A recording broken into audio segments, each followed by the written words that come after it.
Bihar board matric परीक्षा 2026 mathematics यानी गणित का ओरिजिनल क्वेश्चन पेपर 18 फरवरी के लिए आउट हो गया है। पूरा रट लीजिएगा, पेपर लीक हो चुका है, चाहे आपका फर्स्ट सिटिंग में एग्जाम हो या सेकंड सिटिंग में, पूरा रट के जाइएगा। सेम यही सब प्रश्न आएगा एग्जाम में, ठीक ना। जिसका भी गणित का एग्जाम 18 फरवरी को है, पूरा देख लीजिएगा सॉल्यूशन। 1 से 100 तक ऑब्जेक्टिव रहेगा। मात्र आपको 50 ऑब्जेक्टिव का ही सॉल्यूशन आपको देना है और एमआर शीट पे आंसर देना है। लेकिन मैं आपको पूरा 100 में 100 सॉल्यूशन बता दूंगा ताकि एक भी प्रश्न आपका एग्जाम में ना छूटे, ठीक ना। फुल सॉल्यूशन आपको देखना है। थोड़ा वीडियो लंबा होगा लेकिन आप मैथ में गर्दा उड़ा के आएंगे 18 फरवरी को। पहला प्रश्न कर रहा है, किसी बाह्यतः बिंदु P से वृत्त पर PA एवं PB दो स्पर्श रेखाएं खींची गई है। यदि PA बराबर 8 सेमी तो PB बराबर, कोई एक वृत्त है, यहाँ P बिंदु है मान लीजिए, इस पर एक स्पर्श रेखा ऐसे खींचा हुआ है, एक ऐसे, ये हो गया A मान लीजिए, PA, ये हो गया PB। तो कह रहा है PA 8 cm है तो PB कितना होगा। तो दोनों स्पर्श रेखा बराबर होता है, मतलब PB भी 8 cm ही होगा। बी राइट आंसर हो जाएगा। चलिए अगला प्रश्न देखिए, 2 नंबर प्रश्न का रहा है, यदि PA एवं PB किसी बाह्यतः बिंदु P से केंद्र O वाले वृत्त पर खींची गई स्पर्श रेखाएं हैं तो एंगल PAPB बराबर 80 डिग्री, तो एंगल POA बराबर, मतलब O की जगह कितना डिग्री बनेगा। तो याद रखिएगा 40 डिग्री बनेगा, ए राइट आंसर हो जाएगा, ठीक ना। याद करते जाइएगा, बिल्कुल सेम यही 18 फरवरी को प्रश्न देखने को मिलेगा एग्जाम में। 3 नंबर प्रश्न का रहा है, वृत्त पर स्थित किसी बिंदु पर खींची गई स्पर्श रेखा स्पर्श बिंदु से होकर जाने वाली त्रिज्या से कौन सा कोण बनाती है। तो याद रखिएगा 90 डिग्री का कोण बनाती है, डी राइट आंसर हो जाएगा। चलिए नेक्स्ट प्रश्न देखिए, 4 नंबर का है, दो वृत्तों की त्रिज्याओं का अनुपात 3:4 है तो उनके क्षेत्रफलों का अनुपात। त्रिज्याओं का अनुपात दिया है, ठीक ना, और उनके क्षेत्रफलों का अनुपात दिखाना है। तो कोई भी सवाल रहे, ठीक ना, त्रिज्या का अनुपात दिया है, क्षेत्रफल निकालना है, तो सीधा उसका वर्ग कर देंगे, स्क्वायर कर देंगे जो भी त्रिज्या दिया है। तो 3 का स्क्वायर 9 और 4 का स्क्वायर 16 हो जाएगा, 9:16 यानी कि सी राइट आंसर हो जाएगा, ठीक ना। फुल सोल्यूशन आपको देख लेना है। सेम 18 फरवरी को यही सब प्रश्न देखने को मिलेगा, चाहे आपका फर्स्ट सिटिंग में एग्जाम हो या सेकेंड सिटिंग में, ठीक है ना। पूरा 100 ऑब्जेक्टिव आपको देख लेना है। 5 नंबर का है, 42 सेमी त्रिज्या वाले वृत्त के उस त्रिज्यखंड का केंद्रीय कोण 30 डिग्री है का क्षेत्रफल है। त्रिज्यखंड का क्षेत्रफल निकालना है, जिसमें कि हमें त्रिज्या बराबर दिया है 42 cm और कोण भी दिया है थीटा बराबर 30 डिग्री। त्रिज्यखंड का सूत्र होता है थीटा बटे 360 डिग्री पाई आर स्क्वायर। इस पर बैठा देना है, ठीक ना। तो थीटा की जगह हम 30 डिग्री बैठाएंगे बटे 360, ठीक ना। पाई का मान 22/7, आर स्क्वायर, आर की जगह 42 है तो 42 दो बार लिखेंगे। अब देखिए 0 0 तो कट जाएगा, 3 से 12 तिया 36। उसके बाद देखिए 7 से कटाएंगे 7 6 के 42, 6 से कटाएंगे 6 दूनी 12, फिर जो है 2 से कटा देंगे 11 दूनी 22। क्या बच गया ऊपर में 11 गुना 6 गुना 42। अब गुना करिए तो 6 दूनी 12 के 2 हासिल 1, 6 दूनी 12 के 2 हासिल 1, 6 चौक 24, 1 25, यानी कि 252 गुना अब 11 करना है।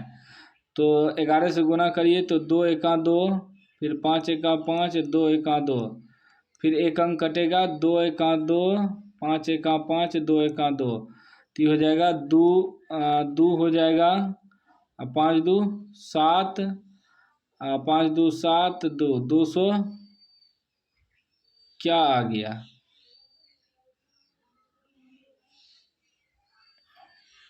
एक मिनट फिर से करते हैं। त्रिज्या इतना दिया है ना, आर बराबर हमें दिया है 42 और थीटा कितना दिया है 30 डिग्री। तो सूत्र होता है त्रिज्यखंड का क्षेत्रफल का थीटा बटे 360 डिग्री पाई आर स्क्वायर। तो थीटा की जगह हम रखेंगे 30 डिग्री और बटे 360 डिग्री, ठीक। पाई का मान रख दिए 22/7, 42 दो बार लिखेंगे, ठीक। अब कटाइए तो 0 0 काट दिए तो 12 तिया 36 कटेगा ना। फिर कटाइए 2 से, 6 दूनी 12, 11 दूनी 22, फिर 6 से कटाएंगे 6 7 42, 7 7 भी कट गया। क्या बच गया ऊपर में 11, गुना 42 बच गया। ओहो, 11 गुना 42 बचा। 2 एका 2, 2 एका 2, 2 एका 2, 4 एका 4, फिर कटेगा 4 एका 4, सॉरी 2 एका 2, 2 एका 2, 4 एका 4, तो हो जाएगा 2, 4 2 6 4, 462, 462 cm स्क्वायर, सी राइट आंसर हो जाएगा। ठीक ना। उसके बाद देखिए 6 नंबर प्रश्न, पहले मिस हो गया था कटाने में। 6 नंबर प्रश्न कह रहा है कि दो वृत्तों की परिधियों का अनुपात 5:7 है, उनकी त्रिज्याओं का अनुपात। देखिए वृत्त की परिधियों का अनुपात जितना होगा उतना ही त्रिज्याओं का अनुपात होगा। तो 5:7 है तो 5:7 त्रिज्या भी होगा। जितना परिधि होगा उतना ही त्रिज्या होगा, इस बात को ध्यान में रखिएगा। ठीक ना। तो 6 का राइट आंसर बी हो जाएगा। अगला प्रश्न देखिए 7 नंबर। 7 नंबर करें 7 सेक स्क्वायर ए माइनस 7 टेन स्क्वायर ए। तो इसमें हम लोग 7 कॉमन ले लेंगे तो क्या बचेगा, सेक स्क्वायर ए माइनस 10 स्क्वायर ए बचेगा। तो 7 सेक स्क्वायर ए माइनस 10 स्क्वायर ए का सूत्र होता है 1, 7 एका 7, 7 एका 7 यानी कि बी राइट आंसर हो जाएगा। अगला प्रश्न कर रहा है यदि x बराबर a कोस थीटा और y बराबर b साइन थीटा तो b square x square plus ए स्क्वायर और y स्क्वायर का मान निकालने कह रहा है। ठीक है ना। तो निकल जाएगा, आसानी से निकल जाएगा। x बराबर जहाँ जहाँ ई दिया है बैठा देंगे तो क्या है, b square x square, x की जगह क्या है a कोस थीटा, फिर है प्लस प्लस ए स्क्वायर वाई स्क्वायर, वाई बराबर है b sine theta, b sine theta, b sine theta.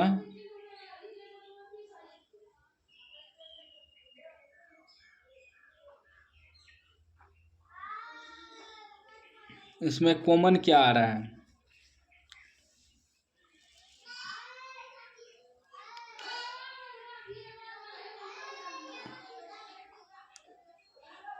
देखिए एक चीज़ ध्यान देना होगा कि यहाँ स्क्वायर है तो x की जगह यहाँ ए कोस थीटा हुआ तो स्क्वायर डालेंगे ना। यही गलती हुआ कि हम स्क्वायर नहीं दिए, इसीलिए समझ में नहीं आ रहा था कि सॉल्व कैसे होगा।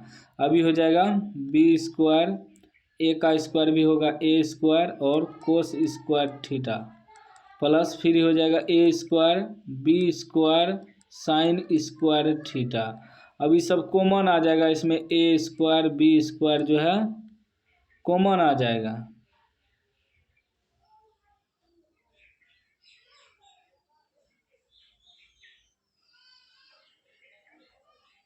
दोनों में है ना। हाँ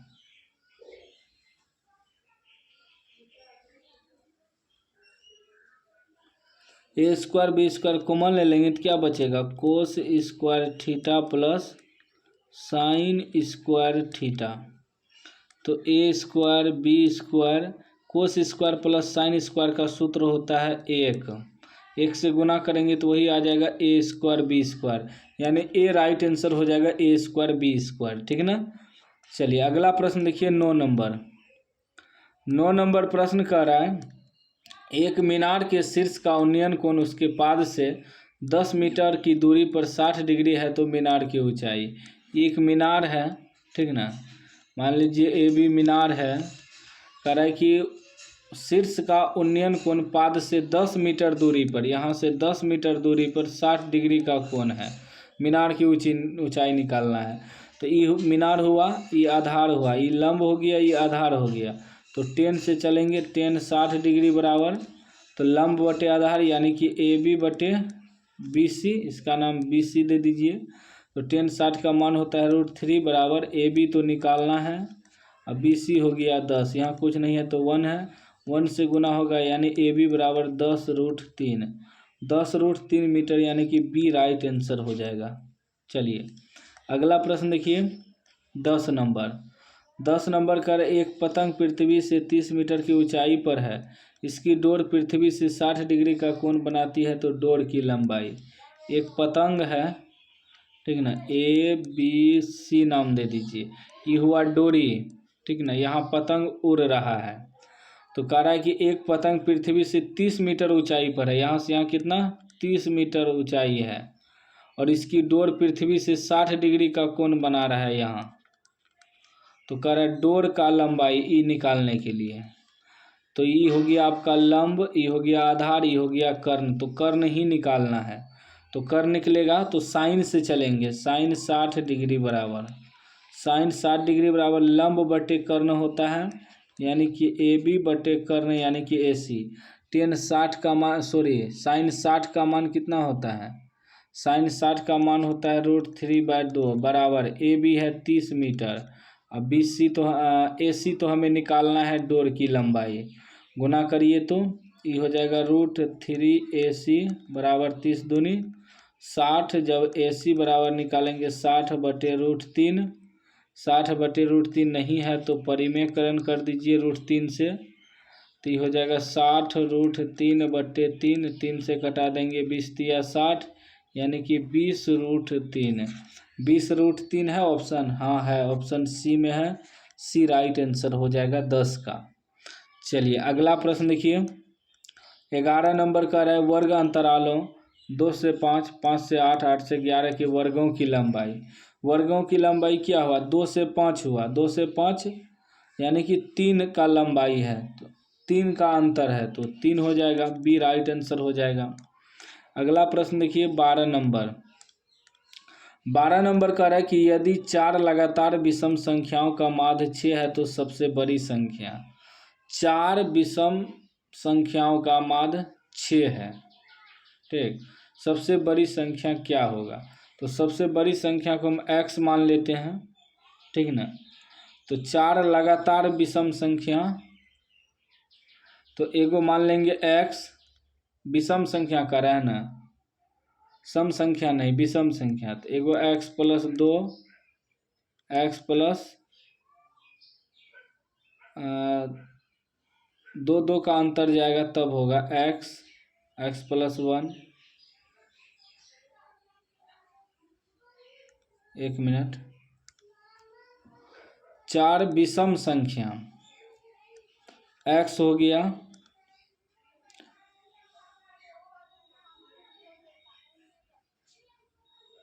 x + 1,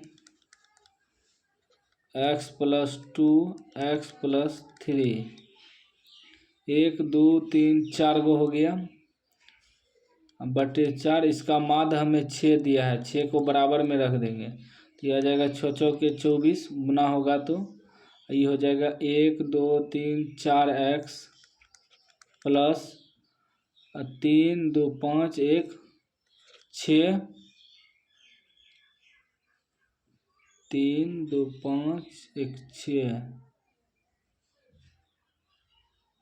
1 2 3 4, 4 लगातार विषम संख्या x + 2, x + 4, x + 5 होना चाहिए,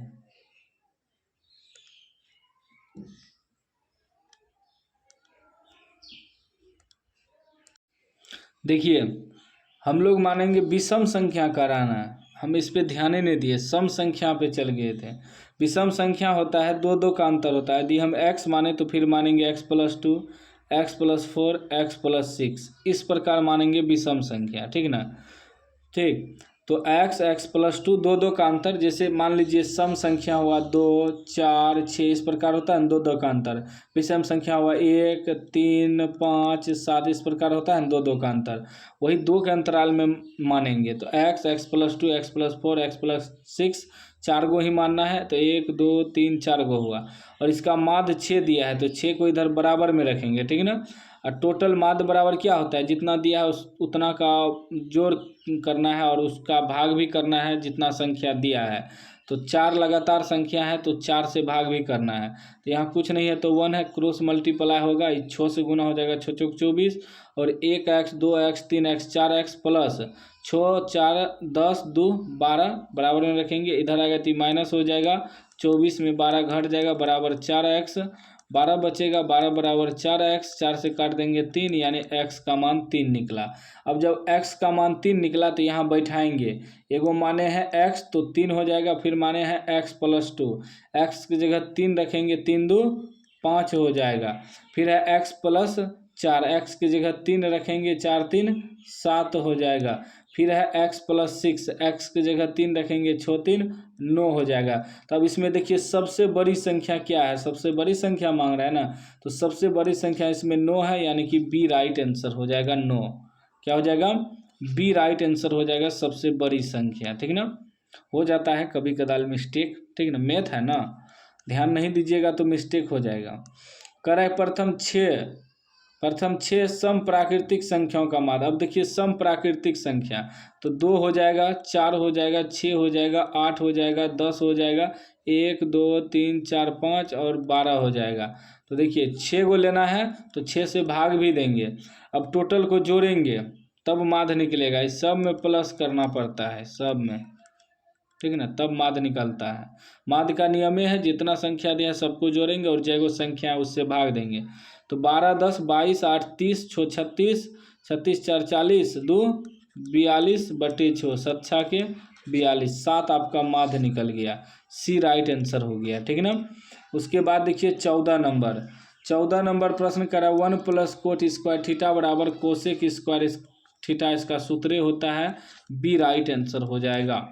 नेक्स्ट प्रश्न देखिए 15 नंबर का है 8 7 9 3 9 5 4 5 7 5 का बहुलक है। तो इसमें देखेंगे जो संख्या सबसे ज़्यादा बार होगा वही बहुलक हो जाएगा। तो 5 देखिए 1 2 3 बार 5 है, 7 सिर्फ 2 बार है, तो 5 इसका बहुलक होगा, ए राइट आंसर हो जाएगा। जो संख्या ज़्यादा बार है वही बहुलक हो जाता है। ठीक है ना।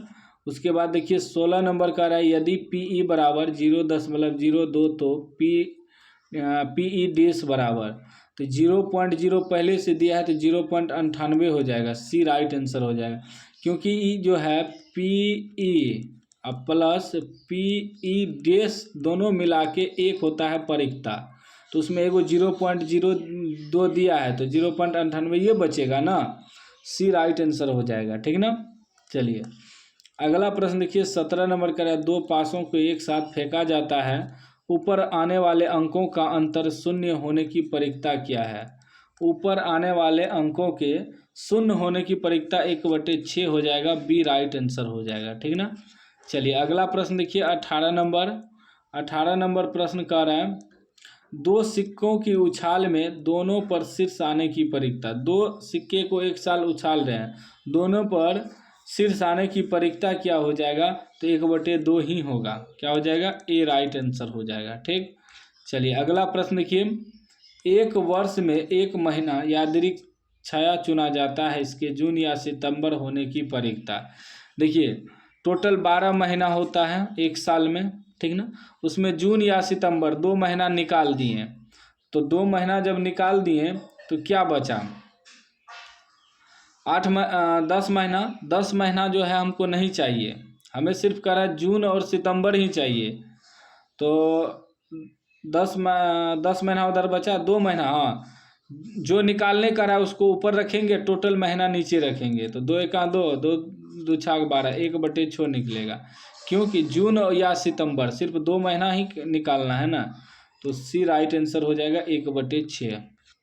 उसके बाद देखिए 20 नंबर का एक पासे की फेंक में संख्या 4 या 5 आने की परिकता। कोई देखिए पासा जो है उसमें कितना रहता है, पासा में टोटल 6 संख्या रहता है, टोटल जो है 6 संख्या रहता है, उसमें 4 या 5 आने की परिकता। तो एगो 4 हुआ, एगो 5 या मतलब 2 गो हुआ, 2 1 2 2 3 6 1/3, 1/3 कहाँ है, बी में है, बी राइट आंसर हो जाएगा। उसके बाद देखिए 21 नंबर प्रश्न क्या कर रहे हैं, कह रहा है 2 गोलों के आयतनों का अनुपात इतना अनुपात है तो उनकी पृष्ठीय क्षेत्रफलों का अनुपात। आयतन का अनुपात दिया है, उसका पृष्ठ क्षेत्रफल का अनुपात निकालना है। तो आयतन से हमारा त्रिज्या निकल जाएगा। आयतन का क्या होता है सूत्र, घन में होता है, ऐसे 4/3 πr³ होता है। तो यहाँ क्यूब है तो इस सब पे पहले घनमूल कर देंगे तो त्रिज्या निकलेगा, ठीक ना। तो 64 का घनमूल 4 निकलेगा, 4 चौक 16, 16 चौक 64, 125 का वो घनमूल 5 निकलेगा। अभी हमारा त्रिज्या मालूम हो गया, क्षेत्रफल निकालना है। क्षेत्रफल में स्क्वायर लगता है हमेशा, आर स्क्वायर, तो मतलब 4 का स्क्वायर और 5 का स्क्वायर कर दीजिए। 4 का स्क्वायर 16, 5 का स्क्वायर 25, ये शॉर्टकट नियम है। 16:25, 16:25 सी में है, सी राइट आंसर हो जाएगा 21 का, ठीक ना। इस शॉर्टकट नियम हुआ ट्रिक से निकालने का, ठीक। उसके बाद देखिए 22 नंबर कह रहे दो बेलनों की त्रिज्याओं का अनुपात 4:5 है एवं उनकी ऊंचाइयों का अनुपात 6:7 हो तो उनके आयतनों का अनुपात है। उसकी त्रिज्याओं का अनुपात दिया है और उनकी ऊंचाइयों का अनुपात। तो देखिए क्या है, दो बेलन का जो आयतन होता है वह होता है 4πr²h, ठीक ना, πr²h। बैठाइए देखते हैं क्या होता है। तो पाई तो कटिए जाएगा, क्या बचेगा, r² बटे r²h। एगो का नाम h1 h2 रखिए, r1 r2 रखिए। तो एगो का त्रिज्याओं का अनुपात एगो 4 दिया है तो 4 का स्क्वायर, एगो का ऊंचाई 6 दिया है बटे दूसरा त्रिज्या 5 है तो 5 का स्क्वायर, ऊंचाई 7 है। तो ये हो जाएगा 4 चौक 16, 16 पंचासी 16 के 96 बटे 5 25 7 25 7 7 5 35 के 5 हासिल 3 7 दूनी 14 3 17 175 यानी कि 96:175 आएगा। 96:175 कहाँ पर है, तो बी में है। देखिए 96:175 बी ऑप्शन सही हो जाएगा। सूत्र याद रहेगा तो ऑब्जेक्टिव भी आप ट्रिक से बना लीजिएगा। 23 नंबर का रहा आर त्रिज्या वाले अर्धगोले का पूर्ण पृष्ठ क्षेत्रफल। अर्धगोले का पूर्ण पृष्ठ क्षेत्रफल होता है 3πr², सी राइट आंसर हो जाएगा। सूत्र पूछा गया है, ठीक ना। उसके बाद देखिए 24 नंबर प्रश्न करा, यदि किसी शंकु के वक्र पृष्ठ का क्षेत्रफल इतना 880 सेंटीमीटर स्क्वायर है और त्रिज्या 14 सेमी है तो इसकी तिर्यक ऊंचाई है। तो देखिए हमें वक्र पृष्ठ क्षेत्रफल दिया है और त्रिज्या r बराबर भी 14 दिया है। वक्र पृष्ठ क्षेत्रफल क्या होता है, शंकु का वक्र पृष्ठ क्षेत्रफल πr_l होता है, πr_l इतना बराबर हमें दिया है 880। तो ये तिर्यक ऊंचाई हुआ l जो है ये तिर्यक ऊंचाई हुआ, ठीक ना,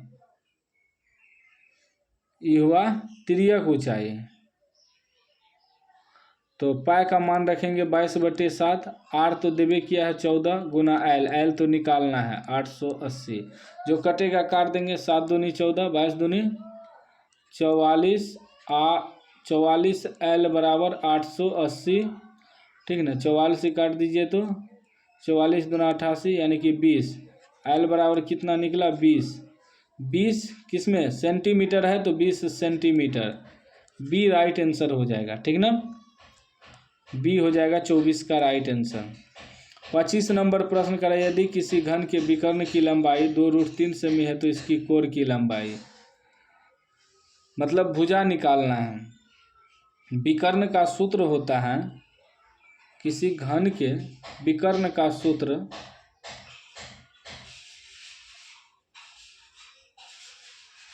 होता है विकर्ण का भुजा √3 होता है। क्या होता है, भुजा √3 होता है घन के विकर्ण का सूत्र। विकर्ण हमें दिया है 2√3 कट जाएगा, भुजा क्या बच जाएगा, भुजा हमारा 2 बच जाएगा यानी कि ए बच जाएगा, 2 cm बच जाएगा, ठीक ना। क्या हो जाएगा 25 का ए राइट आंसर हो जाएगा। अगला प्रश्न 26 नंबर का है, किसी घन का किनारा दोगुना हो जाने पर कुछ पृष्ठ क्षेत्रफल पहले के कुल पृष्ठ क्षेत्रफल का कितना गुना हो जाएगा, तो याद रखिएगा 4 गुना हो जाएगा, बी राइट आंसर हो जाएगा। नेक्स्ट प्रश्न 27 नंबर का है कि किसी गोले के कुल पृष्ठ क्षेत्रफल और उसी त्रिज्या के अर्धगोले के कुल पृष्ठ क्षेत्रफल का अनुपात है। किसी गोले के पृष्ठ क्षेत्रफल, किसी गोले का पृष्ठ क्षेत्रफल क्या होता है, गोले का पृष्ठ क्षेत्रफल होता है 4πr² और अर्धगोले का होता है 2πr²। तो पाई कटिए जाएगा, r² कट गया, 2 2:1 आना चाहिए, यानी कि ए राइट आंसर आ जाएगा। ठीक ना। 27 का क्या आ जाएगा,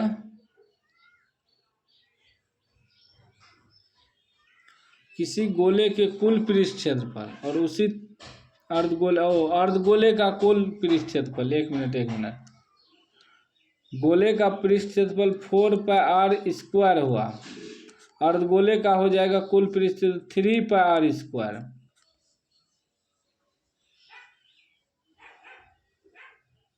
तो 4:3 आना चाहिए ना, डी में है, हाँ डी में है 4:3, डी राइट आंसर हो जाएगा। अगला प्रश्न देखिए, 27 हो गया। 28 नंबर, 28 नंबर का रहा, यदि किसी अर्धगोले के वक्र पृष्ठ क्षेत्रफल इतना है तो उसकी त्रिज्या। अर्धगोले का वक्र पृष्ठ क्षेत्रफल, अर्धगोले का वक्र पृष्ठ क्षेत्रफल होता है 2πr², इतना बराबर 1232 दिया है। 2π का मान 22/7 रखेंगे, r² बराबर 1232, जो कटेगा कटा देंगे, 2 से कटाइए तो 6 दूनी 12, 2 एका 2, फिर वहाँ 6 दूनी 12, 22 से कटा 11 से कटाइए, 11 दूनी 22, ये कट जाएगा 11 5, 11 से कटेगा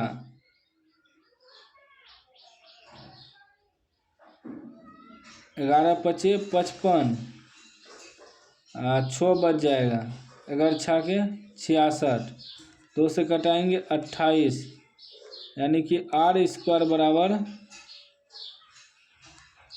28, 7 उधर जाके गुना हो जाएगा, मतलब जब r बराबर निकालेंगे √28 गुना 7, 28 को तोड़ेंगे, 7 चौके 28, रूट में बच जाएगा एगो 7, एगो 7 दूनी 14, 14 दूनी 28, 2 को 2 मिल के एगो बाहर निकलेगा, 2 को 7 मिल के एगो बाहर निकलेगा, 7 दूनी 14 cm त्रिज्या निकलेगा, यानी कि बी राइट आंसर हो जाएगा इसका, 14 सेमी। 29 नंबर प्रश्न देखिए क्या कह रहा है, कह रहा है कि यदि cos theta plus cos square theta बराबर 1 तो sin square theta plus sin power 4 theta का मान, तो इसका राइट आंसर आपका निकल जाएगा 1, निकाल के देख लीजिएगा, बी राइट आंसर हो जाएगा। ठीक ना। अगला प्रश्न देखिए 30 नंबर, 30 करा 1 + 10² बटे 1 + cot² बराबर, तो यह निकल जाएगा 10², डी राइट आंसर हो जाएगा। नेक्स्ट प्रश्न 31 नंबर कह रहा है कि यदि a 0,1, b बिंदु 0,5, c बिंदु 3,4 किसी त्रिभुज के शीर्ष है तो त्रिभुज का क्षेत्रफल निकालना है। त्रिभुज का क्षेत्रफल 1/2x1 y2 घटा y3 जो इस सूत्र पे बैठता है।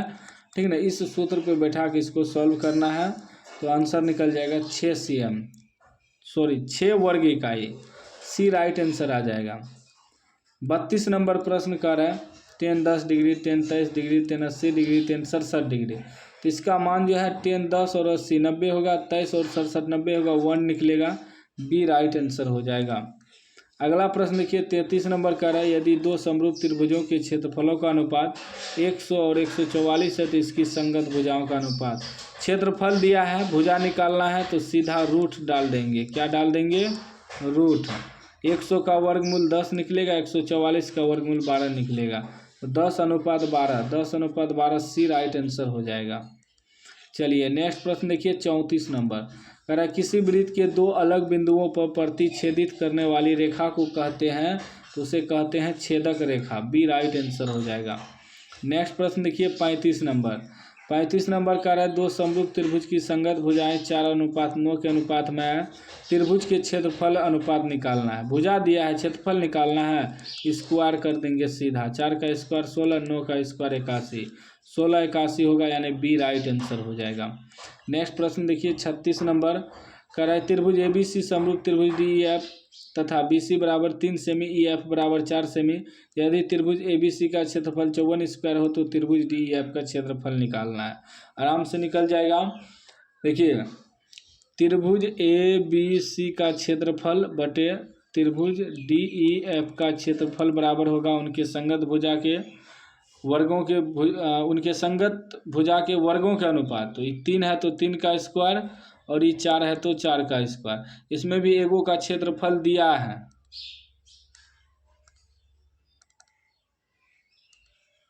एक मिनट, फिर से बना रहे हैं। एगो का क्षेत्रफल दिया है ना, तो त्रिभुज ए बी सी का क्षेत्रफल बटे त्रिभुज डी ई एफ का क्षेत्रफल बराबर उनके भुजा के वर्गों के अनुपात। तो 3 का स्क्वायर बटे 4 का स्क्वायर भुजा। एगो का क्षेत्रफल दिया है ए बी सी का 54, तो ऊपर में 54 रखेंगे। और त्रिभुज डी ई एफ 3 का स्क्वायर 9, 4 का स्क्वायर 16, जो कटेगा कटा देंगे, जो नहीं कटेगा नहीं कटाएंगे, ठीक ना। क्रॉस मल्टीप्लाई कर देंगे, गुना करिए तो कट जाएगा, 9 छाके 54, तो बच जाएगा त्रिभुज डी ई एफ का क्षेत्रफल 16 छाके 96 निकलेगा, यानी 96 cm square. B right answer हो जाएगा। उसके बाद 37 नंबर का है, किसी त्रिभुज ए बी सी में एंगल ए बराबर 90 डिग्री, बी सी बराबर 13 सेमी, ए बी बराबर 12 सेमी, तो ए सी का मान होगा, तो ए सी का मान हो जाएगा 5 cm, सी राइट आंसर हो जाएगा। अगला प्रश्न 38 नंबर का रहा है कि त्रिभुज डी ई एफ तथा त्रिभुज पी क्यू आर में दिया है एंगल डी बराबर एंगल क्यू बराबर और एंगल आर बराबर एंगल ई, तो निम्नलिखित में कौन सही है। तो सही आपका हो जाएगा एंगल एफ बराबर एंगल पी, ठीक है ना। उसके बाद देखिए 39 नंबर प्रश्न का रहा है, त्रिभुज ए बी सी एवं त्रिभुज डी ई एफ इस प्रकार है कि ए बी बटे डी ई बराबर बी सी बटे ई एफ बराबर सी ए बटे डी एफ एवं एंगल ए बराबर 40 डिग्री, एंगल बी बराबर 80 डिग्री, तो एंगल एफ की मान है। तो इसका राइट आंसर हो जाएगा 60 डिग्री, सी राइट आंसर हो जाएगा। 40 नंबर प्रश्न का रहा है, 40 नंबर का रहा है, दो प्रतिच्छेदी वृत्तों की उभयनिष्ठ स्पर्श रेखा की संख्या है, तो 2 हो जाएगा, बी राइट आंसर हो जाएगा। नेक्स्ट प्रश्न का रहा है 41 नंबर, यदि किसी समांतर श्रेणी का 5वां पद 11 और सार्वंतर 2 है, तो उसका प्रथम पद 5वां पद मतलब a + 4d बराबर 11 है, और सार्वंतर 2 है मतलब d का मान 2 है, तो a + 4d की जगह 2 रखेंगे बराबर 11, तो a + 4 दूनी 8 बराबर 11, a बराबर निकालेंगे तो 11 में 8 घट जाएगा, यानी 3, प्रथम पद यानी कि 3 निकल गया, सी राइट आंसर निकल गया। अगला प्रश्न देखिए क्या कह रहा है कि n पदों वाले समांतर श्रेणी का योग n² + 2n + 1 है, तो इसका छठा पद है। तो इसका छठा पद क्या हो जाएगा, इसका छठा पद इनमें से कोई नहीं, ऑप्शन ही नहीं दिया है, डी राइट आंसर हो जाएगा। 43 नंबर प्रश्न का रहा है कि निम्नलिखित में कौन समांतर श्रेणी में है, तो यह आपका समांतर श्रेणी में है, सी राइट आंसर हो जाएगा। समांतर श्रेणी का मतलब हुआ सबके बीच अंतर समान होना चाहिए, तो इस सबके बीच अंतर समान है, सी राइट आंसर हो जाएगा। अगला प्रश्न देखिए 44 नंबर, कौन समांतर श्रेणी में नहीं है, तो समांतर श्रेणी में यह नहीं है, इसका अंतर समान नहीं है। बाकी देखिए 1 2 3 4 अंतर समान है, 3 6 9 12 सबके अंतर 3 का अंतर है, 2 4 6 8 सबका अंतर समान है, 2 2 का अंतर है, तो सब में अंतर सेम होना चाहिए। इसमें देखिए अलग अलग अंतर है, तो यह समांतर श्रेणी में नहीं है। उसके बाद 45 नंबर का है समांतर श्रेणी 1 4 7 10 के प्रथम 20 पदों का योगफल है, तो ए बराबर आपका 1 हो गया, डी बराबर आपका 4 में से घटेगा 3 निकलेगा, एन बराबर 20 रखना है, तो हमें एस एन वाला सूत्र बैठाएंगे, योगफल निकालना है, n/2 2a + n-1 × d, इस सूत्र पे बैठाएंगे, तो n की जगह 20 रखेंगे, 20/2, 2a की जगह 1 है, प्लस n की जगह 20 रखना है, इंटू d निकला है 3, तो 2 बार 2 से कटाएंगे, 10 बार में हो जाएगा 10, 2 × 1 2 प्लस 20 में से घटेगा 19 19 57, 57 2 कितना हो जाएगा 59 हो जाएगा, 10 से गुना करेंगे तो 590 हो जाएगा, 590 है, ऑप्शन सी में है, सी राइट आंसर हो जाएगा, ठीक ना। चलिए अगला प्रश्न देखिए 46 नंबर का है, निम्नलिखित में किसका मान 1 के बराबर है, तो 1 के बराबर आपका जो है इसका मान हो जाएगा, क्योंकि sin 45 का मान क्या होता है 1/√2 गुना इसका भी मान 1/√2 होता है, तो क्या होगा, कट जाएगा तो 1 ही बचेगा, डी राइट आंसर हो जाएगा। नेक्स्ट प्रश्न देखिए 47 का है कोस स्क्वायर ए 1 + tan स्क्वायर ए बराबर, तो कोस स्क्वायर ए 1 + tan स्क्वायर ए बराबर होता है सेक स्क्वायर ए, इसका मान क्या होता है 1 होता है, सी राइट आंसर हो जाएगा। कोस स्क्वायर ए इंटू सेक स्क्वायर ए का सूत्र होता है 1। उसके बाद देखिए 48 नंबर प्रश्न, 48 नंबर का है tan 30 डिग्री, तो tan 30 का मान तो सबको पता होगा कि 1/√3 होता है, सी राइट आंसर हो जाएगा। 49 नंबर का है कोस 60, कोस 60 का मान 1/2 होता है, ए राइट आंसर हो जाएगा। चलिए अगला प्रश्न देखिए, कह रहा है कि साइन स्क्वायर 90 डिग्री घटा tan square 45 degree, sine square 90, sine 90 का मान 1 होता है 1 का स्क्वायर, tan 45 का मान 1 होता है 1 का स्क्वायर, 0 हो जाएगा, डी राइट आंसर हो जाएगा। चलिए अगला प्रश्न देखिए, कह रहा है बीच की दूरी निकालने 51 नंबर प्रश्न में, बीच की दूरी है, ठीक ना, तो ये तो 0 है, इसमें से नहीं है घटेगा, इसमें भी नहीं है घटेगा, सीधा हो जाएगा x, ये हो गया y, तो x का स्क्वायर प्लस y स्क्वायर √, मतलब 8 साइन स्क्वायर साइन 60 डिग्री का स्क्वायर प्लस 8 कोस 60 डिग्री का स्क्वायर √, 8 का स्क्वायर 8 64 हो जाएगा, और साइन स्क्वायर 60 डिग्री प्लस 8 का 8 64 कोस स्क्वायर 60 डिग्री का √, 64 कॉमन ले लेंगे तो sine square 60 degree plus cos square 60 degree बचेगा, ठीक ना, इस पे √, 64 इसका सूत्र होता है 1, 64 × 64 √, 64 × 64 64 का वर्गमूल 8 निकल जाएगा, 8 इसका राइट आंसर हो जाएगा, यानी कि ए राइट आंसर हो जाएगा, ठीक ना। चलिए अगला प्रश्न देखिए, इसमें भी वही है, मूल बिंदु से x का स्क्वायर y का स्क्वायर √, यानी कि बी राइट आंसर हो जाएगा। नेक्स्ट प्रश्न देखिए, y अक्ष से बिंदु 12 और 14 की दूरी है, y अक्ष से x निर्देशांक कहलाता है, यानी 12 हो जाएगा, ए राइट आंसर हो जाएगा 53 का, ठीक ना। x अक्ष से कोई भी दूरी y अक्ष से कोई बिंदु कोई भी दूरी हो तो x अक्ष कहलाती है, x अक्ष से दूरी y अक्ष कहलाती है, तो यहाँ y अक्ष से कह रहा है तो x अक्ष कहलाएगा, तो x वाला लेंगे, ये x ये y होता है, तो ए राइट आंसर हो जाएगा, ठीक ना। चलिए नेक्स्ट प्रश्न देखिए 54 नंबर का है -6 - 8 की कोटि है, तो ये होता है भुज, ही होता है कोटि, पहला भुज दूसरा कोटि, यानी कि -8 आपका कोटि हो जाएगा, बी राइट आंसर हो जाएगा। चलिए नेक्स्ट प्रश्न देखिए, कह रहा है कि 3 और -4 किस पाद में स्थित है, तो पहला प्लस है फिर माइनस है, x प्लस और माइनस किस में होता है, प्लस और माइनस होता है चतुर्थ में, यानी कि डी राइट आंसर हो जाएगा। चलिए अगला प्रश्न देखिए 56 नंबर, कह रहा है कि निम्नलिखित में से बिंदु द्वितीय चतुर्थांश में है, द्वितीय में क्या होता है, द्वितीय में होता है आपका x माइनस y प्लस होता है, तो माइनस प्लस बी में है, बी राइट आंसर हो जाएगा। चलिए नेक्स्ट प्रश्न देखिए 57 नंबर का है कि 4, -4 और -4, को मिलाने वाले रेखाखंड का मध्य बिंदु, तो ये हो गया x1, ये हो गया y1, ये हो गया x2, ये हो गया y2।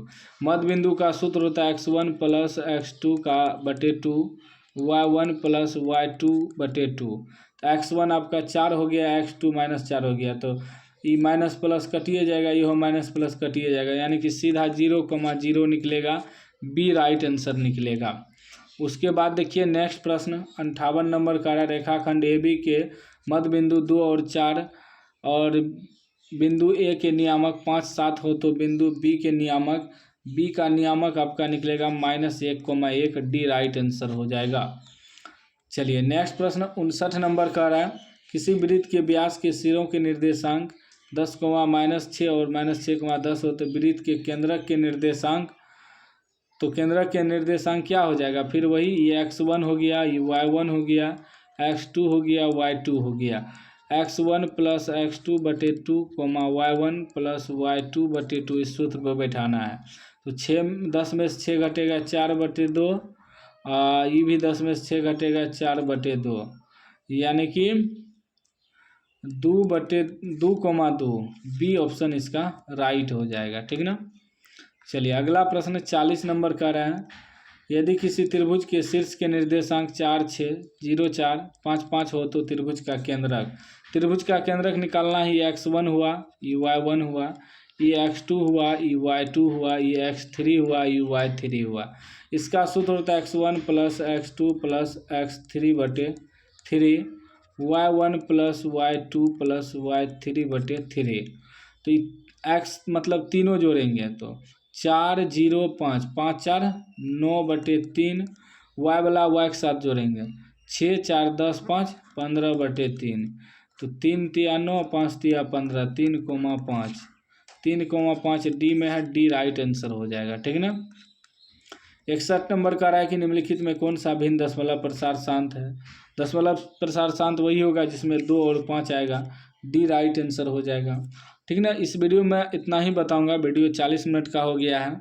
यदि इसमें आप लोग अच्छा प्यार मतलब अच्छे लाइक वगैरह करेंगे, कमेंट वगैरह करेंगे, शेयर वगैरह करेंगे तो हम आपको पूरा बताएंगे। ठीक ना। 61 हो गया, 62 नंबर देखिए, ये सब पूरा सलूशन हम दे देंगे नेक्स्ट वीडियो में।